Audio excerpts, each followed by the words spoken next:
The tale starts with Jimmy Cullen freshly out of prison. He directly met his informant, and after talking to him, he receives car, gun, and confidential documents from him. These documents contain details on Prescott Ashton. Following this, Cullen headed to Prescott's office and killed him. This incident quickly got to FBI, and agents Hamfrey and Cicero began their investigation. Meanwhile, Cullen returned, paid his informant, and demanded the remaining names, while a killer who had been hired by a certain individual to assassinate Cullen. Here in the FBI office, the detective got some special information about Cullen's past. He told Hamfries that a few years ago, Cullen and his brother had gone to rob a bank. Although their plan was successful, unfortunately, someone informed another gang about them. Suddenly, the mafia gangs attacked them because they wanted to grab the money looted from the bank. They started torturing Cullen and his brother Gary. But Gary was not ready to tell about the robbery. But Cullen loved his brother's life dearly. That's why he revealed the money's location to the thugs. Despite learning where the cash was, the trio, Prescott, Nixon, and Kenneth Hyson, still slashed Gary's throat. Following that incident, Cullen was also shot, and medical professionals pronounced him deceased. However, during his medical care, an iron rod was inserted into Cullen's skull, and it seems that this miraculous intervention was what saved his life. It was widely assumed that Cullen was now seeking retribution for his brother's demise at the hands of rival gang members. In the midst of this, Cullen found his next target, Kenneth Hyson. Kenneth was in the process of abducting a woman and attempting to assault her when Cullen, upon his arrival, shot Kenneth in the head. Here the killer had also followed him till here. As soon as Cullen came out from there, the killer attacked him to kill him.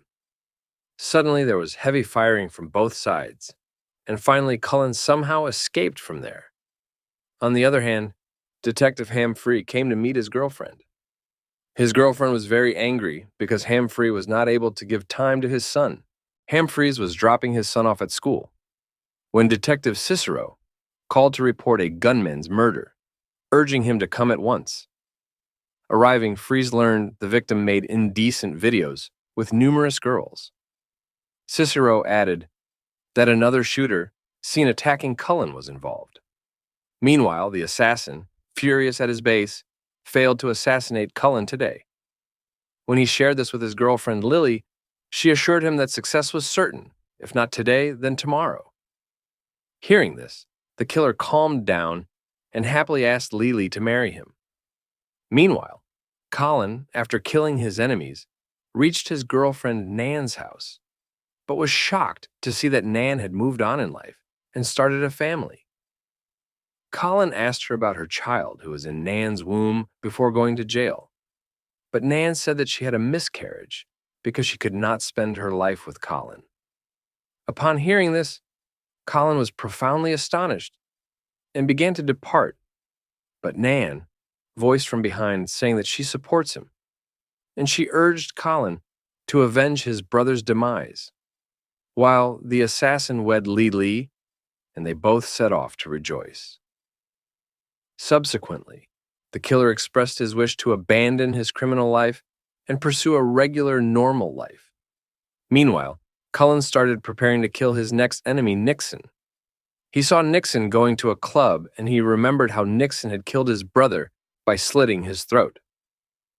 Now Cullen also followed him inside and came into the bathroom.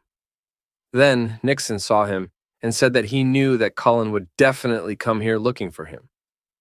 After this, Nixon sent the guard out and decided to fight with Cullen himself.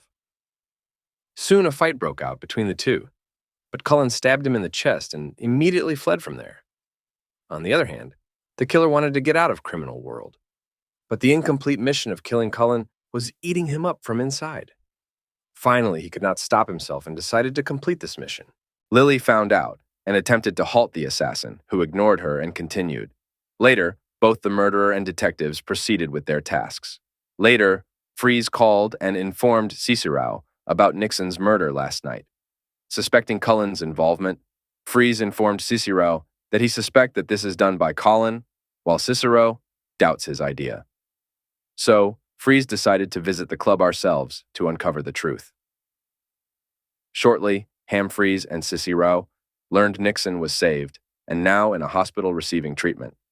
Meanwhile, when Cullen came to know of this, he remembers how Nixon killed his brother, so he went to the hospital to kill Nixon. Knowing Cullen would come, Hamfreeze reached the hospital first. Cullen arrived and he killed Nixon during treatment. On hearing the gunshots, Hamfreeze immediately started chasing Cullen, and finally both of them came face to face in the basement.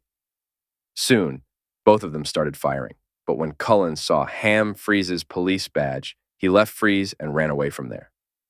On the way, he got a call from Nixon's son and he asked, "Did you kill my father?"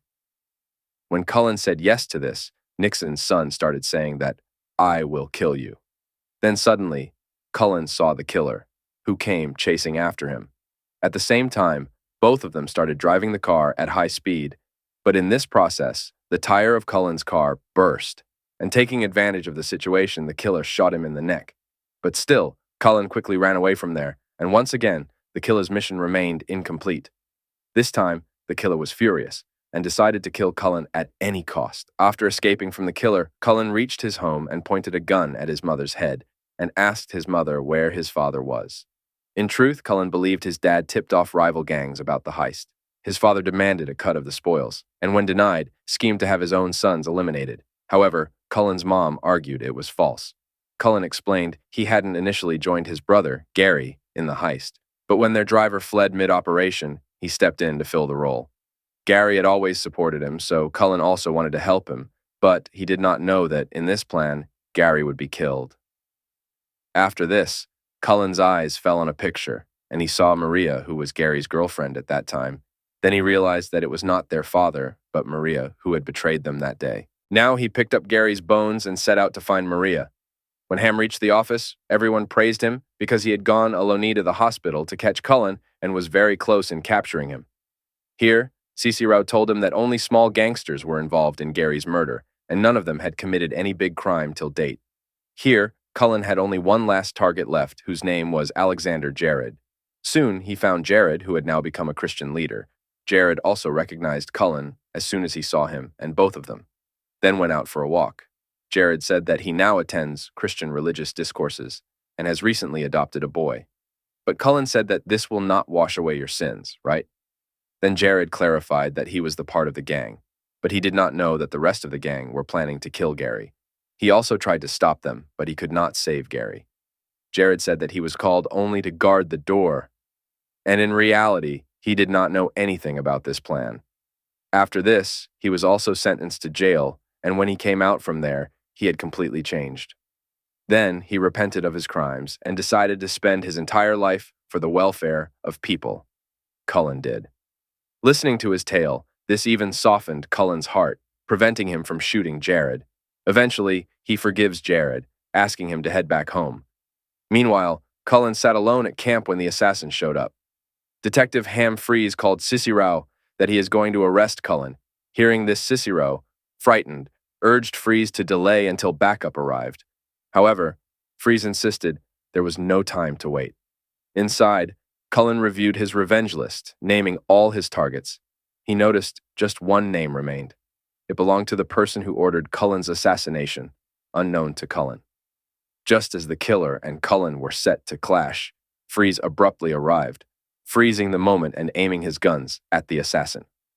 As soon as the killer put his gun down, Humphreys shot Cullen, and then it is revealed that the ultimate culprit of Gary's death was Hamfreeze, but Cullen did not know about him, while the killer realized that Humphreys was the person who gave him the mission to kill Cullen. Then Humphreys told that Gary's girlfriend was his informant, and she was the one who informed Humphreys about Cullen and Gary's plan. Finally, Humphreys gave the killer the money for this mission, but the killer refused, because he had not completed the work. Following this, he bid farewell to his adventures and made his way to Lily. At this point, Sissy Rowe was on her way to help Hamfreeze, while on the way, she realized that Hamfreeze had been aware of Cullen's secrets all along. Now, after killing Cullen, Hamfreeze has cleared his way without any evidence. After this, Hamfreeze calls Maria saying that his will return home. However, an unexpected gunshot from behind struck him. The assailant was, indeed, Cullen himself. In fact, Cullen had a metal chip in his brain, due to which his life was saved. Soon, the FBI team reached there, and they found the dead body of Humphreys.